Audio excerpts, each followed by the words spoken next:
حضرت عمر رضی اللہ عنہ کی خدمت خلق کا ایک عجیب واقعہ۔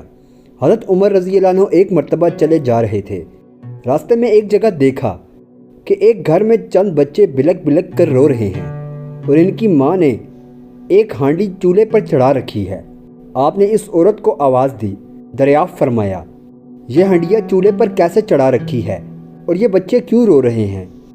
اس نے کہا، مجھ پر 3-4 وقت سے فاقہ ہے، ایک دانہ میرے پاس نہیں، بچے بھوک کے مارے بلک کر رو رہے ہیں۔ میں نے ان کو تسلی دینے کے لیے ہنڈیا میں پانی ڈال کر چولہے پر چڑھا رکھا ہے کہ اس میں کھانا پک رہا ہے تاکہ یہ سو جائیں اور رونا چھوڑ دیں۔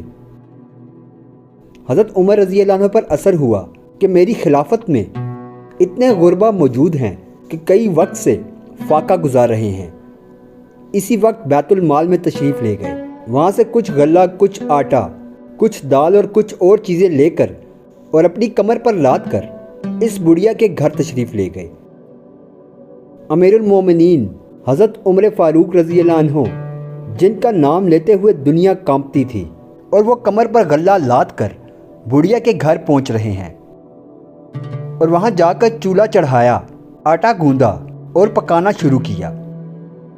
پھونک مارتے جاتے ہیں اور چولہا دہکاتے جاتے ہیں اور کہتے جا رہے ہیں کہ عمر تو قیامت کے دن خدا تعالیٰ کے سامنے کیا جواب دے گا کہ تیری رعایا بھوکی مر رہی ہے اور تجھے کچھ خبر ہی نہیں۔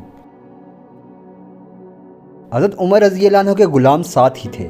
وہ کہتے ہیں کہ حضرت عمر رضی اللہ عنہ جس وقت چولہے میں پھونک مارتے تھے کہ میں دیکھ رہا تھا کہ دھواں حضرت عمر رضی اللہ عنہ کی گنجان داڑھی میں سے چھان کر جا رہا تھا۔